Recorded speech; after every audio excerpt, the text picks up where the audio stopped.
But with a female, you ain't finna just get round. You gonna pay. You gonna pay in another way though. You either gonna pay in some bucks or you gonna pay with some butt.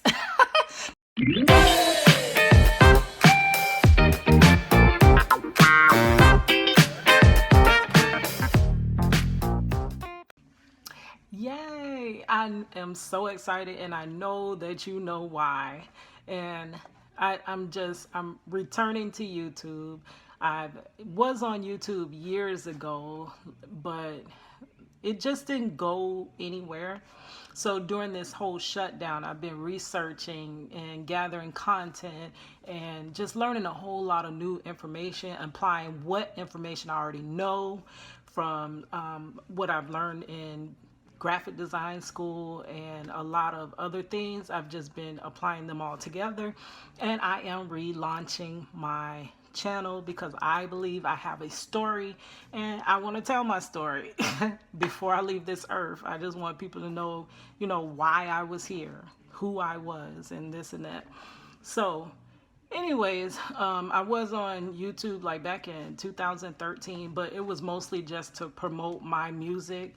And my music actually did have a message in it though, but it didn't go too far. I would get a few likes, a few views or whatever.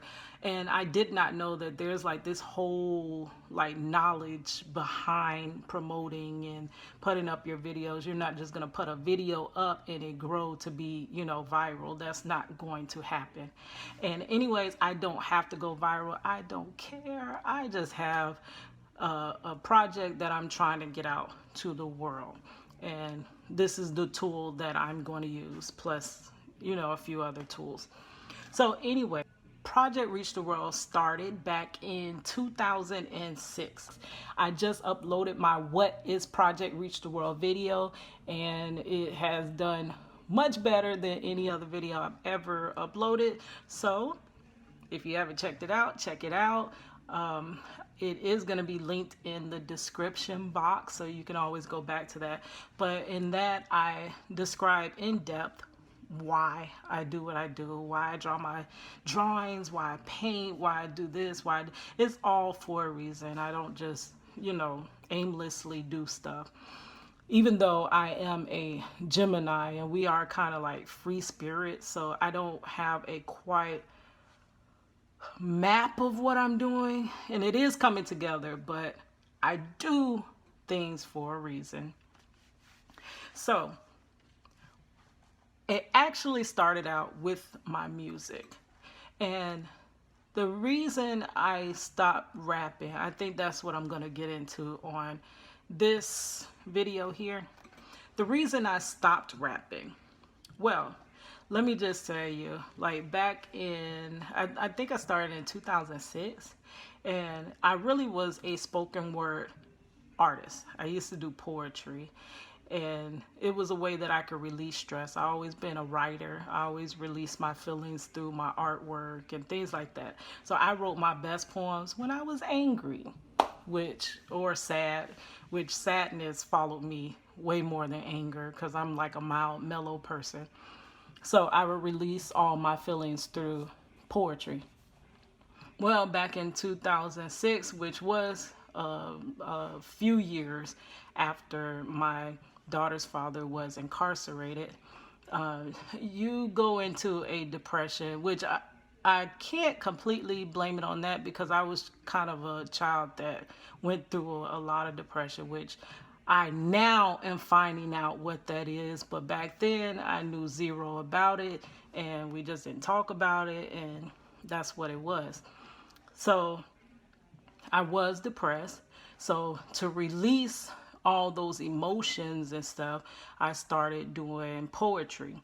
But I knew I had a story that I wanted to tell, and with poetry, that's not as known. So I figured the next best thing was music. So I wanted to write songs, and I made music, and I cannot sing. If you know me, you know I can't sing not one note. So I would look for artists to sing. I would give them my music, be like, please sing this song for me. And I come back to them and they didn't even learn the first bar of the song. Okay, so no problem. I decided I'm gonna try to rap my lyrics.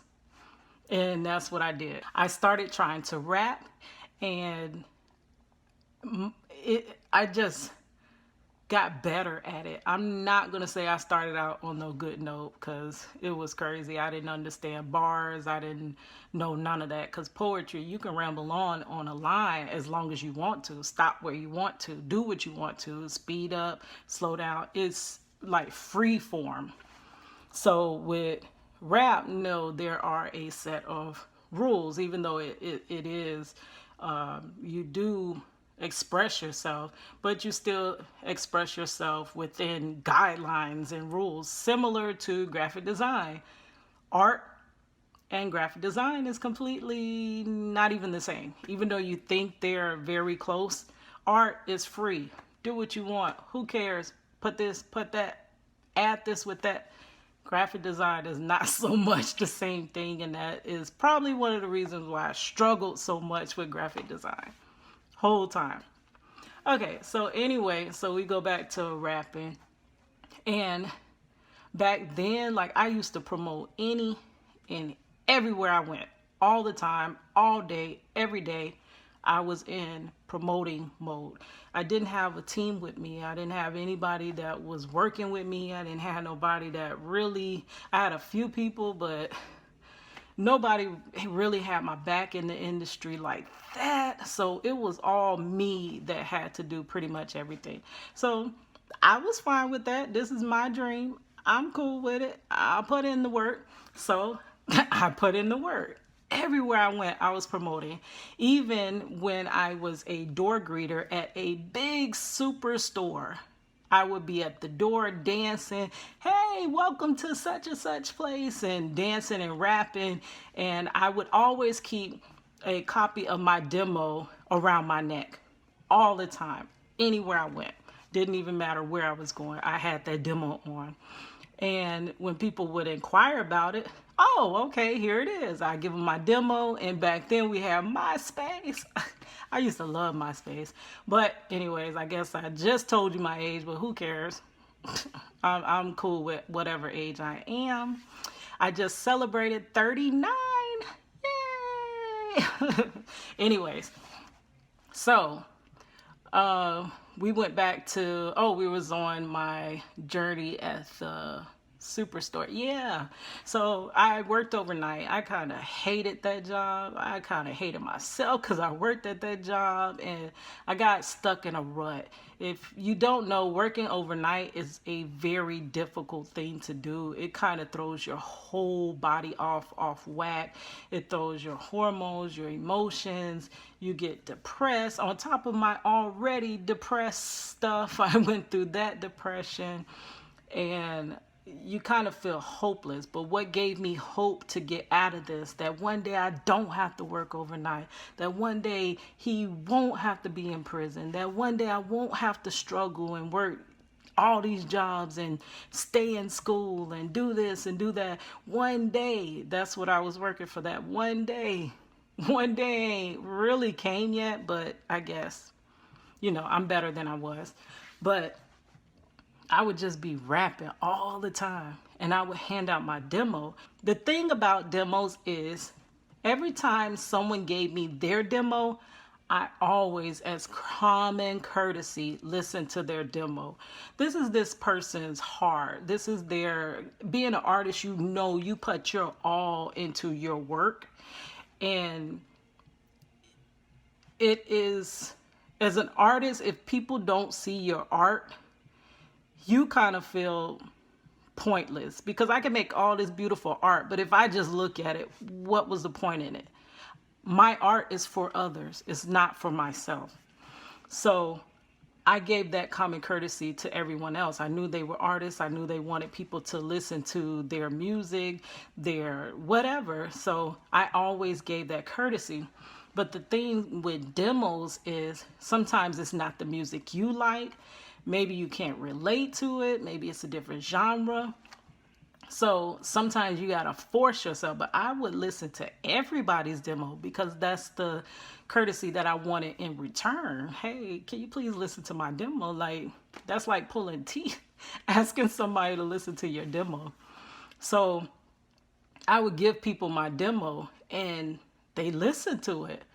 And what was crazy, they would come back and they would be reciting my lyrics to me. Like, do you know that feeling? That feeling? Like, there is really nothing better than that. They would come back and be like, oh, you got another demo? I gave that one to such and such. And I started getting known out in Orlando streets. Like, for real. They was knowing who I was and recognizing me and this and that. And I thought I was making an impact.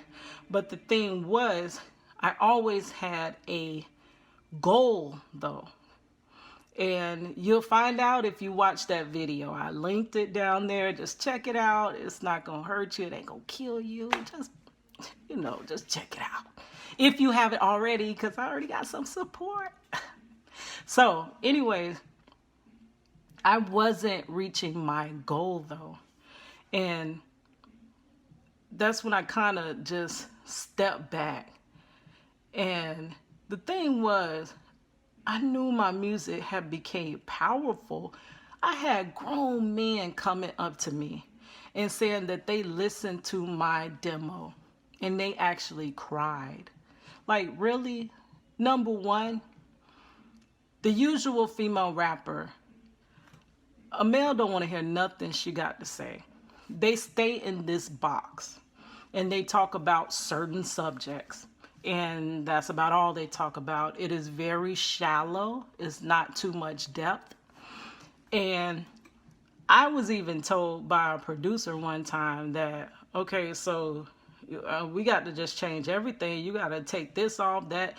And I was like, hold on, I can't change me. I'm trying to bring a message and I can't bring it forth taking all my clothes off. Like, that's crazy. And he was like, well, we could make any female rap. And I'm like, you can make any female rap, but you can't make a rap like me. They say females can't rap as good as dudes. Man, take that back. I'm a female, guess I have to show it. It's your girl Cadillac. They say all females have to do is look good. Making a girl a star. But can you make her sweet on the mic? It's me and his vicious spitting bars. That's for them Build-A-Bear O's, I suppose. Cause their whole career is built on silicone. But as for me, not just anything goes. Ain't gon' spit it, ain't gon' wax if it don't sit well in my soul. Yeah, it's your girl Cadillac. Like, not to be, and I'm not boastful at all, but this is stuff that I was told by so many other people. Like, I have a talent, and it's just a gift, actually. I have a gift, and it was just given to me. That's all. It was given to me. And I put my heart into everything. So you ain't finna make her just rap like me. No, that's why we got all this mediocre hip hop out there, because it's about looks now. It's not really about content. That's like packaging a box and the box being nice as I don't know what, and you open it and it's empty inside. Ain't nothing in that box. Anyways, so I decided I was going to step away from hip hop, even though it hurt me. Like that hurt me down to my core. Because if you know me, you know I love music. And the thing is that with hip hop, it was crazy. I just fell in love with it when I heard it. You know, I'm down here in Orlando, Florida. And when we first moved here, like, it was basically not too many African Americans here. We didn't even have an urban radio station. So me and my sister, like, we grew up listening to Bon Jovi, White Snake, Debbie Gibson, New Kids on the Block. So it was so different.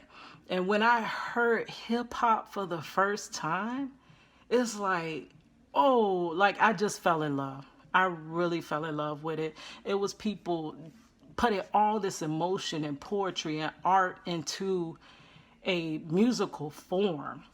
And it had so much meaning. And like female rappers of the past, like I'm just gonna speak on Queen Latifah for right now, because I do know there was way more other female rappers and stuff, but I must speak on Queen Latifah. She was making a statement.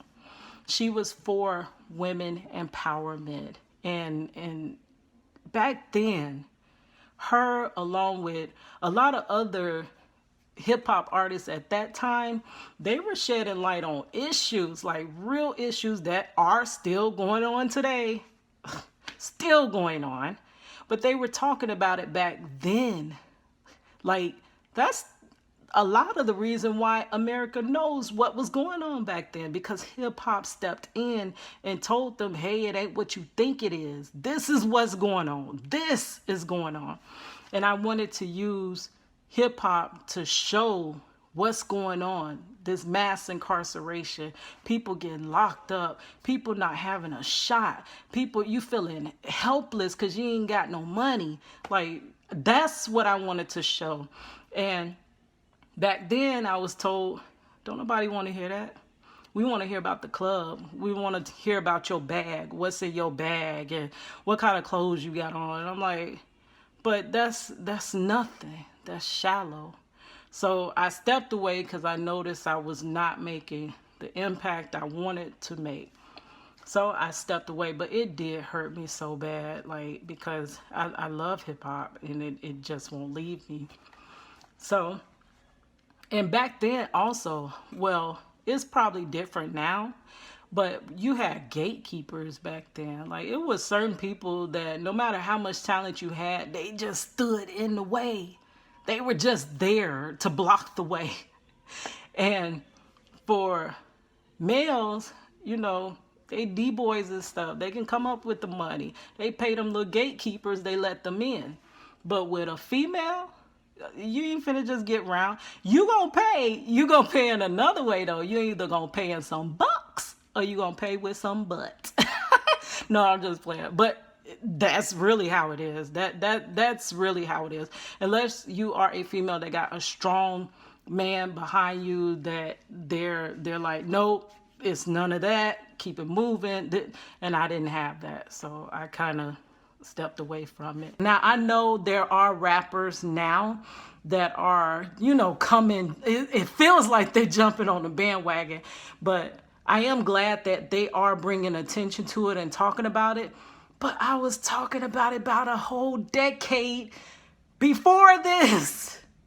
But they always told me nobody wants to hear that. People want to hear about sex and people want to hear about having fun in the club. Okay, so there it is. That's my story on why I started and stopped rapping.